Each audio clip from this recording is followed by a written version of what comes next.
Good evening, America, and welcome to a very busy Tuesday edition of Just the News, No Noise. I'm your host, John Solomon, as you know, reporting to you. But we're going to turn our attention to another potential threat to America, this emanating once again from China. We've talked about the pathogens. We've talked about the COVID-19 cover-up that we now have been able to document. Tonight, we're going to talk about still not fully investigated allegations that China may have meddled in the 2020 election. Just the News has obtained FBI documents showing that in August 2020, the FBI warned other spy agencies in the United States government that it had a source telling them that the Chinese government had made tens of thousands of fake driver's licenses for Americans, sent them here to the United States in hopes that Chinese citizens living on this soil here, both legally and illegally, would use them to register and file fake mail-in ballots. Specifically, the memo says, to assist Joe Biden in defeating Donald Trump. Now, if that isn't shocking enough, the next few twists will only go a little bit further. Shortly after sending that memo, the FBI recalled it, just said, forget it, forget we sent it to you, we're going to re-interview the source. Now, that almost never happens in the intelligence community, not for something as simple as we want to re-interview the source, but most amazingly, when they sent that request, they asked all the spy agencies, the CIA and others, to destroy the document that mentioned the alleged Chinese plot to help Joe Biden.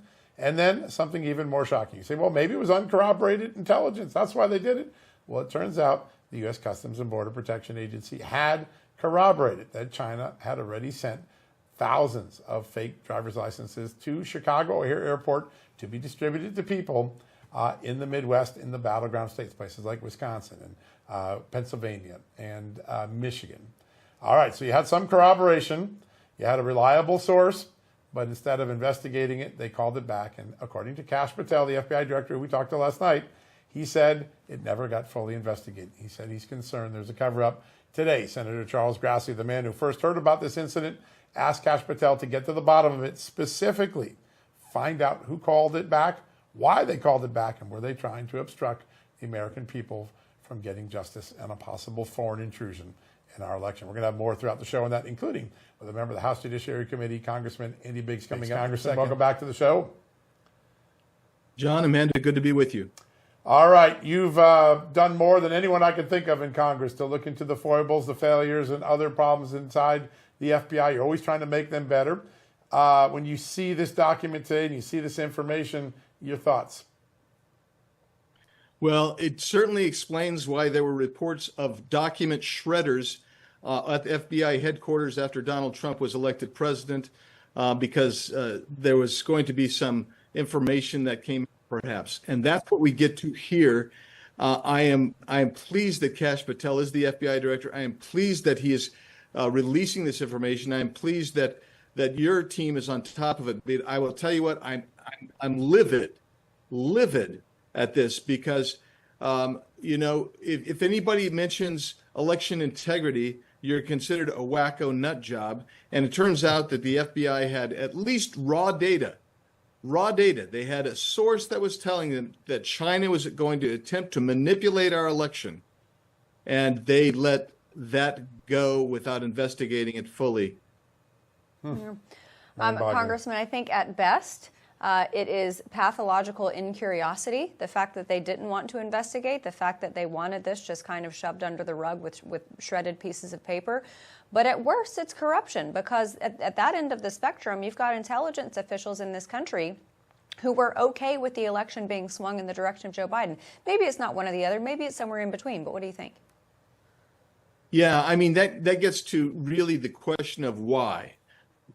Why didn't you pursue the investigation? Why didn't you release the information at the time? Why did you have the intelligence community back off and the other agencies delete this information? And so that gets ultimately to the culpable mental state. What was in the head of whoever made these decisions? And that leads us back to, was this Christopher Wray making these decisions, or was this a subordinate? And we need to know who, we need to know why. Yeah, it's really important. When you hear, sir, that Kash Patel says everything he's been told is that this never really got run to ground. They actually didn't check it out. Even now, 5 years later, is there a value to the American public to find out if China did try to put its thumb on the scale of our election? Absolutely there is. because it gets to the heart of whether you can trust the most fundamental basic institution of a constitutional republic, which is the vote, the franchise. And if that's been tampered with and then been covered up either purposefully or by sheer incompetence, or what, as Amanda said, somewhere in between, then yes, it is of great value, great worth to us to know who, what, when, why. And by the way, if there was criminal activity going on here, you are running out of runway because the statute of limitations is just about over. And good grief, that means that you would have let some really bad apple go free. And we need to get to the bottom of that. Yeah, that's really important. Congressman, on the Iran-Israel conflict, I know President Trump is watching this very closely. I'm sure you are as well, and President Trump is making decisions as we go along. If there is a point at which he decides that U.S. involvement further is warranted, whether that's an attack on a U.S. base abroad, whatever that looks like, do you think that that could be a possibility? I think it could be a possibility, but I don't think it's what President Trump wants. I think President Trump and the America First movement says we don't want boots on the ground. We don't want to get further involvement. We are trying to provide some defense support for the state of Israel, who is our ally and friend. But bottom line is, if the president were to feel necessary to make that step, the War Powers Act would require him to come to Congress within 60 days and provide justification. And I'm a big believer that President Trump is trying to get to peace here. I think he's genuinely does not like war, and he certainly promised, and I think he truly is there. He doesn't want to get us involved into a forever war, a long-term, multi-generational war. So, yeah, I would say there's a possibility, but that's kind of a hypothetical, and I think Iran doesn't want to get into that kind of situation either. We'll see what happens in the next day or two. I don't believe Iran can actually keep this up. I also believe that there are lots of reports that they're seeking some kind of mediation, and I do think at some point you're going to see Iran seek that mediation. Yeah, I think that's right. So real quickly before we let you go, we were told heading into the 2020 election there was no credible evidence of any foreign interference in the election. We were told afterwards in a famous 60 Minutes interview there was no credible evidence of interference. Now, the China stuff is just not fully investigated, so we don't know what's credible. But we do know in November of 2021 that the Justice Department charged 2 Iranians with hacking into government databases and stealing the identities of American voters before the 2020 election. That is a confirmed, in fact, some of the defendants have now been convicted. Knowing that that was already underway and the government knew about that for months, had a sealed indictment almost for a year, were the American people given a false sense of security coming out of the 2020 election? 100% false. They told us, and I say they, I'm talking about the federal police apparatus. Right. They told us there's nothing to fear here, nothing to see here, go along your way. And that just simply was not true. The raw data here, the raw intelligence here indicates that that was not true. The Iranian, as you say, the Iranian indictments also the same. But don't forget, too, we know even when Trump had secured the border substantially, let me tell you, you could go down into downtown Phoenix and buy what's called a packet with identification information for somewhere around $50 to $75, and then you could turn around and apply for an early ballot. That's the danger that was here. The federal police state ignored it, and they didn't tell us the truth. Yeah, well, one thing we're always certain of, you always tell us the truth, sir. It's such a great honor to have you on. You always make a lot of sense and make these very complicated issues a lot more clear for us. Thanks for joining us tonight. Thank you. Thanks for having me always. Appreciate we love having you on. Thank you, sir. All right, we're going to keep this session going a little bit longer, not take our normal commercial break. Joining us now, another good friend of the show, the executive director of the Foundation for Freedom Online, the man who crushed the censorship industrial complex, our good friend, Mike Benz. Mike, welcome. Great to see you, John and Amanda. All right, you've been in government. You know what it's like on the inside. You know how bureaucrats think. You helped unmask how they tried to hijack the debate in the 2020 election and afterwards. When you see that the FBI didn't fully investigate a concern that China was trying to intrude in our elections. What are your first thoughts? I'm shocked, and it takes a lot to shock me. Yeah, I was going to say. When this story first broke, I thought that there must be some details about it that are more speculative than you can rely on. But the more I read the piece that you published and saw what Kash submitted to Chuck Grassley, there are several levels of this that are concerning almost beyond belief. So obviously the first family itself was taking millions of dollars from China. The Biden first family through Hunter Biden and China CEFC Energy was taking $5 to $10 million in consulting fees from Chinese energy firms as Hunter Biden was flying on Air Force One to China with Vice President Biden in order to secure those deals. Biden's CIA director, Bill Burns, took millions of dollars from China when he was the head of the Carnegie Endowment for International Peace for 7 years before becoming CIA director, taking CCP members and putting them on Carnegie's board, as well as forming a joint Carnegie-China center so that they could cooperate more closely. Tony Blinken, the Secretary of State, was the managing director of the Penn Biden Center, which took millions of dollars from China. So all the way up and down the entire foreign policy establishment of the Biden administration, from the White House to the CIA to the State Department, you had millions of dollars being juiced by the Chinese government the entire time.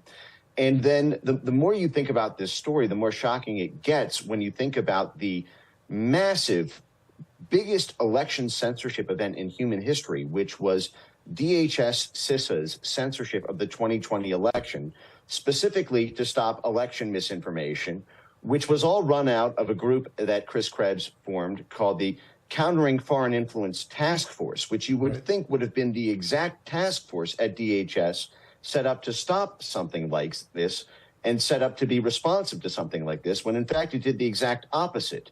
They told us there was no foreign interference. Now, how does the FBI know this, and the CIA know this, and the DHS task force, who is responsible for stopping the domestic side of this operation, not be informed? How is it possible that this intelligence was circulated at the FBI and CIA levels, but not at the DHS level?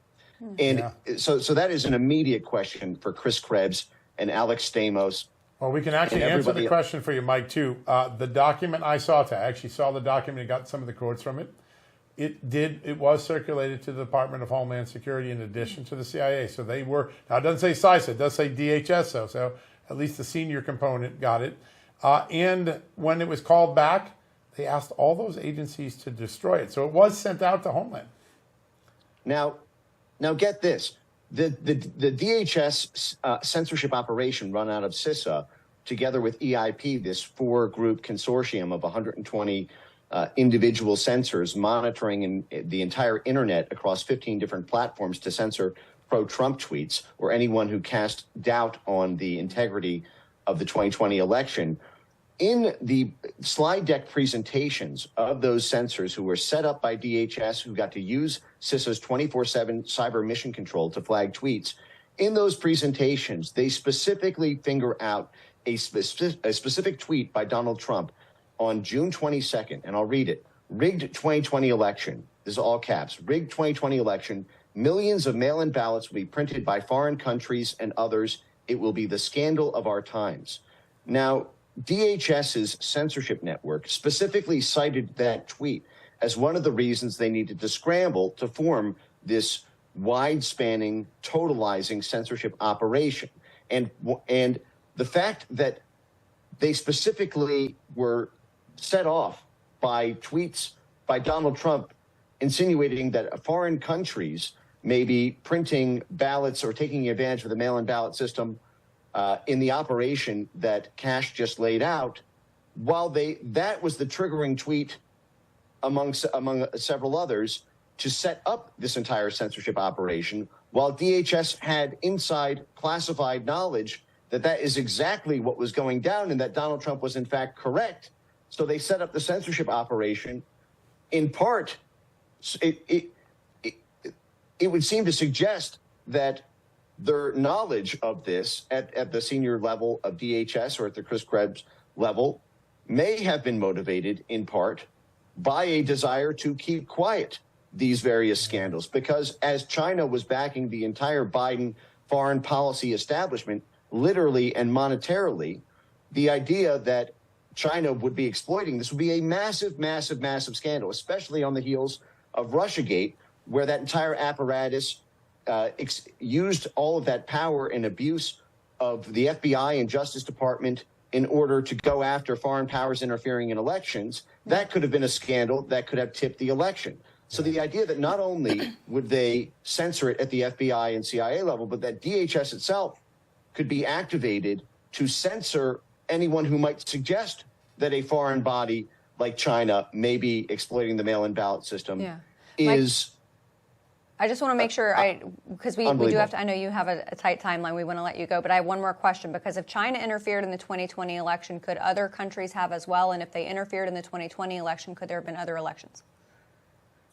Well, certainly, I think the mail-in ballot system is the most exploitable, however, and the universal mass mail-in ballot system that was instituted for the very first time in American history, I think made it very unique. Hillary Clinton came out and said, well, if Russia is helping the Republicans win elections, why don't we reach out to China to help Democrats? She said that live to Rachel Maddow on national broadcast television.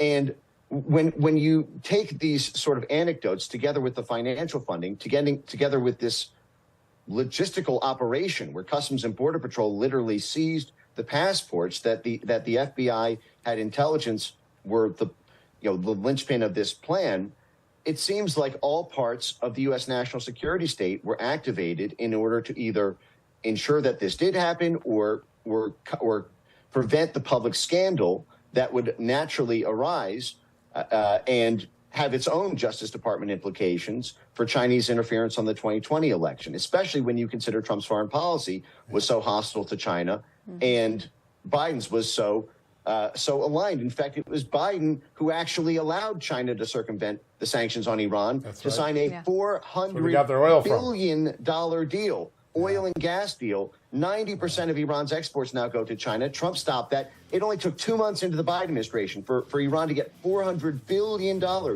from China. And so the fact that you see these entities implicated when these were the very entities that President Biden built this whole foreign policy around is a scandal to me. I'm going to be following these details very closely because you help us connect the dots like few others do, Mike. The work you've done is just so epic, and we're so grateful. We got to hit a quick commercial break, but thanks for joining us, my friend.